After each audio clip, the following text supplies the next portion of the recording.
New information, a child shot yesterday evening in Northeast Dallas. Originally, police told us the suspect was a juvenile. Since then, they've confirmed a 46-year-old man has been arrested.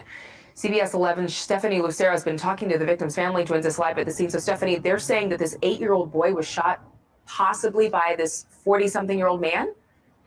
That's right, and he has been arrested. Adrian, Dallas police tell us that the victim, that he is in critical but stable condition. We've talked to family members and residents here in the apartment complex, and they tell us that the shooting took place here in this parking lot. And the boy's grandmother, well, she told me that he was shot here in the jaw. Here is a picture of the victim. He is 8-year-old Donald Maiden Jr., but everyone calls him DJ. His grandmother says DJ was playing tag outside with a number of children. He ran inside to get some toys, and when he ran back outside, that's when they say he was shot in the face. Now, last night, detectives told the news media that a juvenile was in custody. This morning, police tell us that 46-year-old Brian Clonniger is charged with injury to a child. He is being held in lieu of a $2.2 million bond. The victim's grandmother told me what happened after the 8-year-old was shot. He hit the ground, shot him. Then he got up, he ran to the house, and he asked his mom for water. And his mom saw all the blood coming out, and she just took him and laid him on the couch, and someone called 911, and from there, they took him to the hospital. And the victim, Donald Maiden Jr., or DJ, is a third grade student at Merriman Park Elementary School here in the neighborhood. Family members say that he just celebrated his 8th birthday party here at the apartment complex. It was a pool party, and it was just this past Sunday. Live in Northeast Dallas, Lucero, CBS 11 News. You know, the story was already disturbing, but to know that a grown-up shot this little boy, it puts a whole new twist on things. Stephanie, thank you for your report.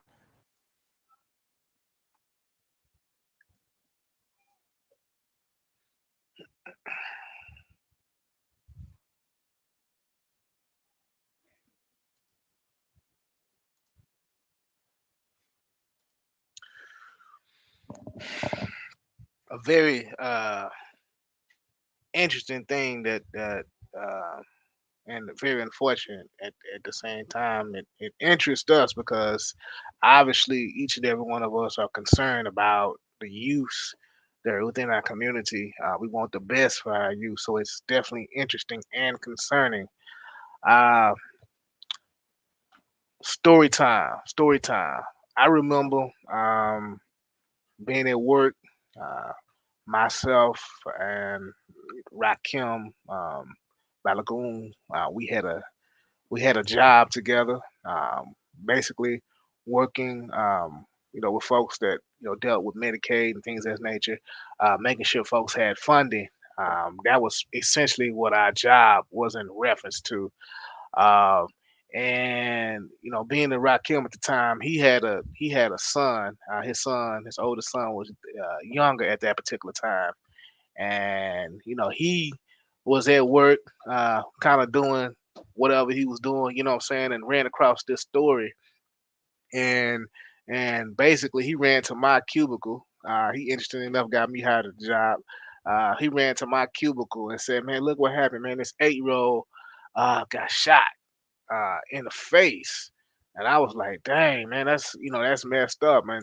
And I was thinking to myself, this was something that was going to be like accidental, something that's going to be, that wasn't meant to be on purpose or whatever.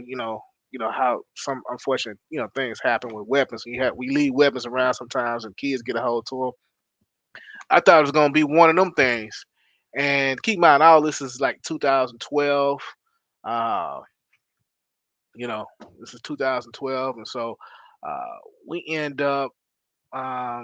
He's like, "Man, when I get out work," he was saying, "We get out work, we gotta go see about this story, see what happened." So he just talking about it all day. We went to lunch. He was talking about it. He talked about it with one of his uncles at work. We all worked together at the time, and funny thing about that job, we all worked together. It was just so funny how we all kind of in the mix at that time. And he, essentially said, "Man, you know what? he did something that I probably wouldn't have necessarily did. He was like, "Man, I'm gonna ride the train." We was on the train at that particular time, dark train at that time. He's like, "Man, I'm gonna ride the train over to the apartment." And just keep in mind, that particular apartment complex he showed, it's like it's near the train, but it's a little bit of a walk. Obviously, this is before Uber, before all of this type of stuff, easy for folks to get around. And I believe my car was down, his was down. And so, but he was so impassioned about this situation. He said, "Man, I got to get over there and I got to go see what happened." So we pull up to the apartment complex, and it was one of those situations where we basically had to go door to door. We had to go door to door to find out. Now, of course, when you mention, "Hey, where's the kid that got shot in the face?" Where his mom lives at, after about 5 or 6 doors, somebody say, "Well, they live in building 2 or building 3 or something like that," and they pointed us to the door where he went. And me, I was kind of nervous about it, kind of standoffish, just a little bit, because I didn't particularly know uh, them personally at that time. But obviously, this is something, when you hear about an 8-year-old kid who's getting shot in the face, that's something that should alarm everybody. You know what I'm saying? This is something that should make everybody be impassioned about a situation. So, went over there, walked in, they didn't know us from anybody. They just know that, hey, these guys saw this story on the news, and this is why they're here. They didn't know that, hey, we was part of an organization time called Gorilla Mainframe. They didn't know that, hey, we've been organizing the community at that time for about 4 or 5 years under that particular banner. They didn't know any of that. They just knew, hey, these random people knocking on our door, and they saying they here to support. And they welcomed us with open arms, believe it or not. His mother, his grandmother, and he had some other sisters and brothers, etc. And you know, we were told at that time that DJ was still in the hospital, obviously after being shot in the face, in a jaw, basically. Which, if you like Google images of DJ Maiden, you'll see his jaw is like swollen or protruded. It's like, God, man, and he just think about all the times you hear about random people going through different types of violence, and you see that, hey, um, this kid was shot in the face of all places by a 46-year-old white man. And I think the DPD, Dallas Police Department, was sort of slow about wanting to try to put that information out. They was kind of slow. That's why you saw in the news report they was initially talking about it was a teenager, when they knew doggone well, because they basically took him into custody that specific day, that it was a white 46-year-old male. And you saw the image at the beginning of the story, that this is the guy that did it for no apparent reason. From what we was told, that he was in his pickup truck and just out of nowhere, kind of kind of got DJ close, or kind of lured him close, and basically just shot him in the face. Obviously, with the attempt to kill him, or to maim him, or to hurt him, to murder him. You know what I'm saying? And so imagine what type of impact that would have had on his family had DJ been murdered. His mother, she was a young mother at the time, of course. I believe she was pretty much single, so she was kind of dependent upon, uh, their family structure that they had, and their family structure within that group seemed to be pretty tight. His grandfather, I remember his name. I don't remember his last name, but I remember his name was George. He was very much so engaged in that process as well. I don't particularly necessarily remember his father, but I definitely do remember his grandfather, because his grandfather was also on Facebook. He had a pretty good rapport with Rakim. And I just felt like, oh man, what can we do? So we Gorilla Mainframe and other groups in the community, obviously we set up a couple of community events in the actual apartment complex.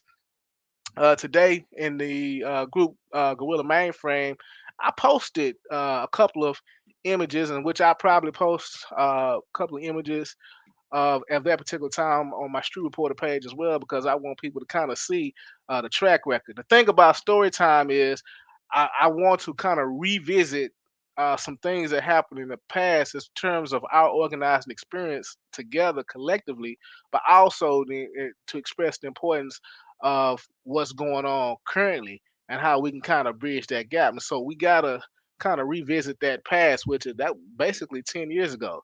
Right now, DJ Maiden, who is still alive, who is basically a young adult now. He's 18 years old, and although I hadn't communicated with him for some time, I'm sure he's being very productive for his family, and that's very important.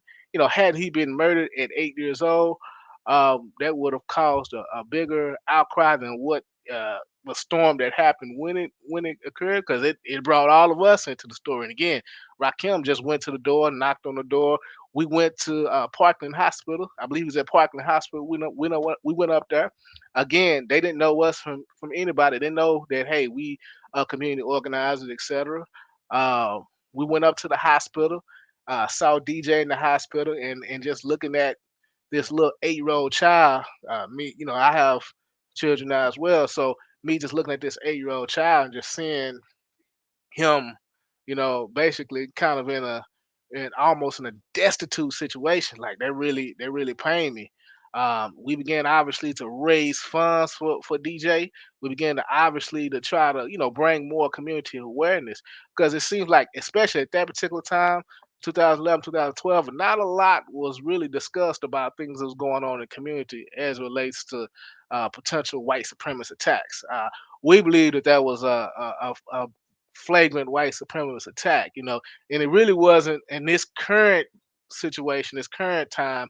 It wasn't really until Trayvon Martin occurred that that everybody started talking about kind of, you know, these mass mobilization efforts and things of that nature. So uh, we supported his family, um, and we made an attempt to I know, especially for his birthday, we made an attempt to make sure that, you know, we do our part as community organizations, community organizers,